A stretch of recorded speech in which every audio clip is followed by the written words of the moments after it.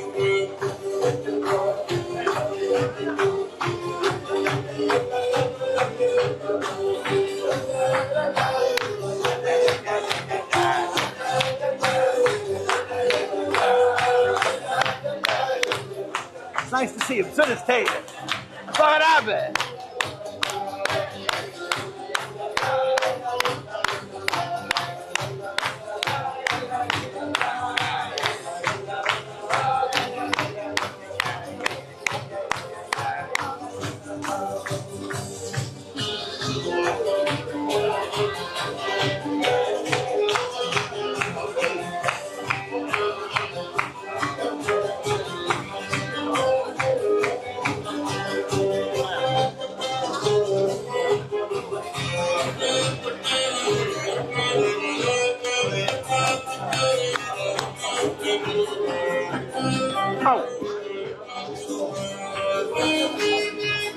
Tell me. I have a problem with the voice. Huh? I have an issue with the voice. I have a story about court. No one knows in the world. You're going to be stunned. You want to hear that? You want to tell her?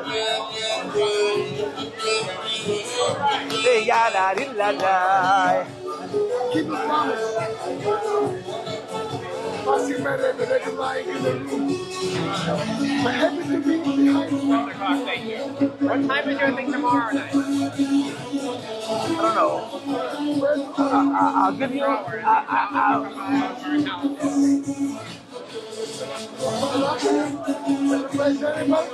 Here is my card. You'll ask me. Send me a WhatsApp. My phone number is on. Okay, you say so. I don't want you to give out your phone number. I give out my phone number. Thank you. This is the best Fabrengen I've been able to have in a while. Outside Yeshiva, it's very hard to find one like this.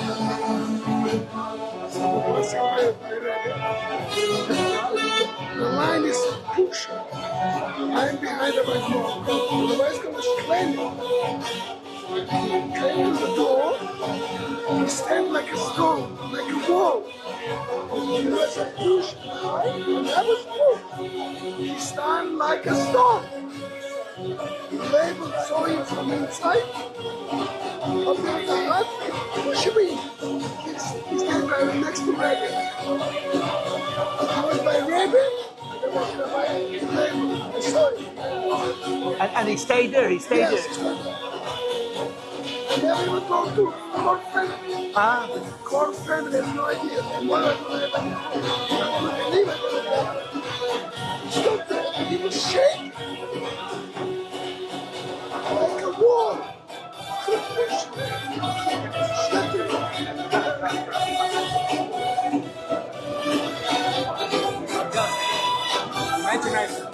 My father's recently nifter. I know. A month ago. I saw. This is like they just put this in like a couple days ago.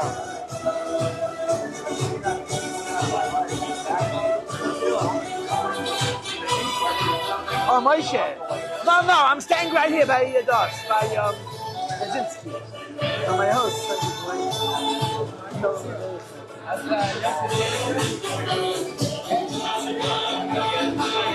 What is your name? Odell. Nodel. So you're related to Schusterman. So my wife is Schusterman. So we're related. I know your father.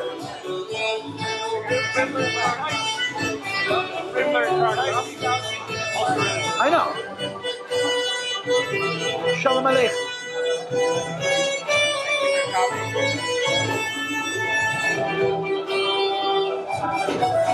The Rebbe told my father about moving to Eretz Yisrael. A soldier, my father wanted to move to Eretz Yisrael. He told basically Rabbi Vichman, his mashpia.